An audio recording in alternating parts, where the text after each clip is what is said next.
In my top favorite Metroid games list, I placed Metroid Prime 2 Echoes top of the list. I know this probably sounds unusual to many people, so I figured I should justify that choice in detail. This is my review of Metroid Prime 2 Echoes for the Nintendo GameCube. Echoes is a direct sequel to Metroid Prime, as Samus finds herself on a mysterious new world known as Aether after receiving a mission from the Galactic Federation, who lost contact with their Squad Bravo 8 days prior. As she descends, a storm damages her ship, forcing her to go the rest of the way on foot. After going through some enemies and disturbingly some Galactic Federation soldiers who are now zombies, Samus runs into Dark Samus, who is what Metroid Prime becomes in the bonus ending to Metroid Prime 1. After losing almost all of her equipment yet again, Samus finds her way to Squad Bravo after they all lost their lives to a surprise swarm of enemies. From there, she makes her way to the inhabitants of the planet the Luminoth, who explain that a meteorite of Phazon hit the planet, splitting it dimensionally into a light half and a dark half, and thanks to the alien orb she obtained prior, she has the ability to transfer energy, which you'll need to do from dark ether to light ether in order to save it from complete collapse. Of course, Dark Ether isn't going to part with their energy so easily, so you'll have to fight a boss to get each one. Complicating matters is not only do you have to contend with Dark Ether's Ing population, but their enhanced possessed version of the local wildlife, and even space pirates as you finally fight the Emperor Ing as well as Dark Samus one last time, saving Light Ether and getting one last wave from the Luminoth as you make your way out. To be honest, I like the different take it has, and Dark Samus feels like a proper rival rather than some boogeyman you're supposed to avoid for most of the game, namely the SAX for Metroid Fusion. It's even noteworthy of being one of the only Metroid games to not have Ridley in it, even less so since the remake of Metroid 2 decided to shoehorn Ridley into it. It was also pretty disturbing at the time having to fight possessed galactic soldier zombies, at least by Metroid standards. Metroid Fusion had zombies, but they were pretty cartoonish and not threatening. The first time you're walking through Dark Ether, not just getting a taste of it through a cutscene, it's pretty tense due to the sudden shift in tone. Much like Majora's Mask, it takes a darker tone with the series, and I think it works remarkably well. Now, for the most part, Metroid Prime 2 plays out very similarly to the first entry, which is always a plus. It also feels appropriately upgraded with things like a screw attack that allows you to jump 5 times, and a dark and light system where the dark beam damages light enemies more and vice versa, and the Annihilator beam appropriately wrecks everything but costs both dark and light ammo to use. This would seem counterintuitive since you need the beams to open doors, but thankfully Metroid Studios had the idea to charge the beam when you're out of ammo to fire the normal shot. Obviously impractical in combat since you're better off using the normal power beam, but it can be used to open doors in a pinch, and enemies drop the opposite of the beam you destroyed them with, so you can get more ammo that way as well. Dark Ether also introduces its deadly environment that constantly drains from Samus's health unless you're inside a barrier of light. Thankfully, the game goes pretty easy on you in these areas until you get the Dark Suit very early on, which drastically cuts down the rate your health gets reduced, and you eventually get the Light Suit, which eliminates it completely. The bosses to each section requires 3 keys in the local area, but thankfully they're pretty easy to find. The bosses are mostly standard fare, although the first phase, the Emperor Ing, as well as the Spider Guardian function more like puzzles than traditional bosses, and I like it because it creates a decent sense of variety. Of course, it has one of the most frustrating bosses in the series, the Boost Guardian, but he's nothing you shouldn't be able to handle.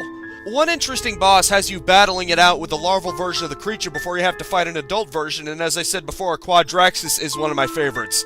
Something about the way you go about fighting it is pleasing to me. If I had to nitpick anything, I'd say the screw attack isn't entirely intuitive to use since bouncing into anything will take you out of it, certainly very different from the way it's handled in the 2D games, and the beam combos are straight up impractical in combat except for the Annihilator beams, but I never used combos that much in the original Prime either, so it works out. One nice addition of the first Prime is that you can actually view 3D models of enemies you've scanned, a nice upgrade over the original just showing basic 2D images of them. Text explanations are great and all, but being able to appreciate the work that went into these models without the distraction of combat is so much better.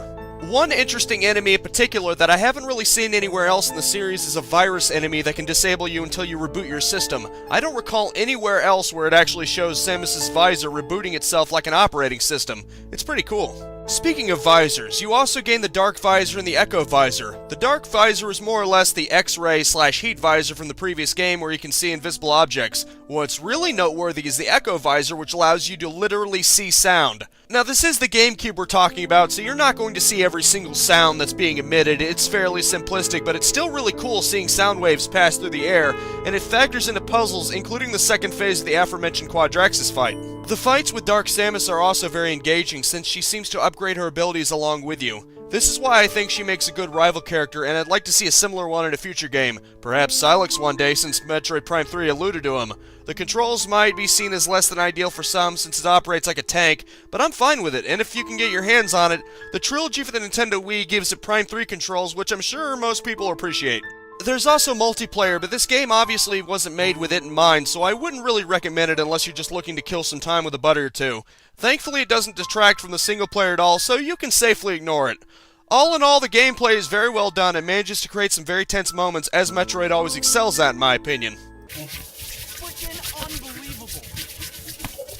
Clearly bolstered by their experience with the hardware from the first one, Retro Studios really went out of their way to make this a gorgeous game. While not too far above the first one due to system limitations, it does make some improvements here and there to lead to a cleaner image. My only real complaint in the graphics department is Samus and the secret ending. She looks pretty terrible, more akin to a Barbie doll than anything else. Metroid Prime 1 already had a very impressive Samus model for the time, so this seemed really unnecessary. It's a minor nitpick since it only appears in one scene and the rest of the game is quite beautiful to look at when you consider the limitations of the system.